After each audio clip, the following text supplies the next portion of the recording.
میں ایک اہم مسئلہ اٹھا رہا ہوں اور یہ بتانا چاہتا ہوں کہ کس طریقے سے اس ملک میں آج ہندو اور مسلمانوں کے درمیان میں ایک نفرتوں کی دیوار کو بنایا جا رہا ہے، ان کے ذہنوں کو، دلوں کو بانٹنے کی کوشش کی جا رہی ہے اور ان کے ذہنوں کو اس طریقے سے کرپٹ کر دیا جا رہا ہے کہ وہ ایک دوسرے کے دشمن بن جائیں، ریڈیکلائز کر دیا جا رہا ہے۔ اور اسی ریڈیکلائزیشن کا ایک جیتی جاگتی مثال ہمارے سامنے حالیہ عرصے میں پیش آئی۔ ویسے تو ہم ملک میں کئی جگہ پر دیکھ رہے ہیں کہ کس طریقے سے کبھی لو جہاد کے نام پہ مسلمانوں کو مارا جا رہا ہے، کبھی گھر واپسی کے نام پر۔ تو آج میں آپ کے ذریعے بتانا یہ چاہتا ہوں کہ 31 جولائی 31 جولائی کو ٹرین نمبر 12956 جے پور ممبئی ایکسپریس میں جو واقعہ پیش آیا، اور وہ واقعہ یہ تھا کہ ایک آر پی ایف کا کانسٹیبل جس کا نام چیتن سنگھ تھا، اس نے ایک تو 4 لوگوں کو گولی مار کر ان کی جان لے لی، جس میں ایک انہی کا ایک اے ایس آئی آفیسر تھا، اس کو گولی مار دی، اور اس کے بعد میں 3 لوگوں کو، مسلمان تھے اس میں، جن کی بڑی بڑی داڑیاں تھیں، ان کو گولی لگا کر کنپٹی پر ایک بوگی سے دوسرے بوگی 3 بوگی آگے لے جاتا ہے اور لے جا کر ان کو گولیاں مارتا ہے، اور مارنے کے بعد یہ کہتا ہے کہ اس ملک میں رہنا ہے تو مودی اور یوگی کو ووٹ دینا پڑے گا۔ اور افسوس مودی اور یوگی کے ساتھ کہتا ہے کہ پھر ٹھاکرے کو ووٹ دینا ہے۔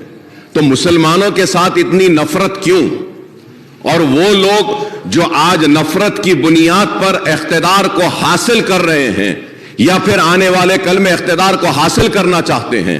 یہ ملک کو تباہی و بربادی کی طرف لے جا رہے ہیں۔ اسپیکر صاحب، میں یہ کہنا چاہتا ہوں کہ ان 3 مسلمانوں میں ایک مسلمان شہر حیدرآباد سے تعلق رکھتا تھا، اور اس مسلمان کا نام تھا سیف الدین۔ وہ سیف الدین اجمیر کی درگاہ کو گیا تھا، وہاں پہ اس میں درگاہ میں زیارت کی،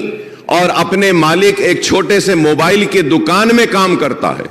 اپنے مالک کے ساتھ اجمیر کو گیا، اور اس کا سیٹ، اس کا مالک اس کے ساتھ میں ہے، وہ غیر مسلم ہے۔ تو وہ پریشان ہو کر ان کی فیملی کو بولتا ہے کہ ہم بامبے پہنچ گئے ہیں، اتر گئے ہیں، لیکن یہ بچہ نہیں ہے۔ تو اس کے بعد جب آگے جا کر دیکھتے ہیں تو اس کو گولی مار دی گئی ہے، اور حد تو یہ ہے کہ ایک گولی ماری اور جب وہ نہیں مرتا ہے تو اور ایک گولی ماری گئی۔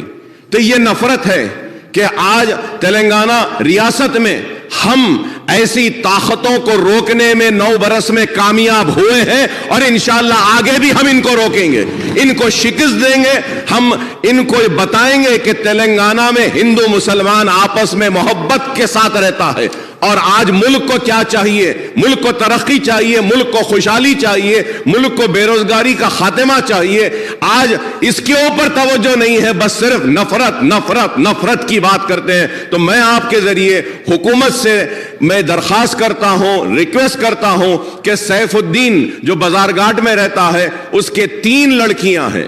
ایک سب سے بڑی لڑکی 6 سال کی، دوسری لڑکی 3.5 سال کی، اور تیسری لڑکی صرف 6 مہینے کی ہے۔ تو میں آپ کے ذریعے حکومت سے درخواست کروں گا کہ اس کی بیوی جو اس کی وائف انجم شاہین جو ہے، جو انٹرمیڈیٹ پاس ہے، اس کو ایک سرکاری نوکری اگر دیں گے آپ تو میں آپ کا ممنون و مشکور رہوں گا، اور اس کے ساتھ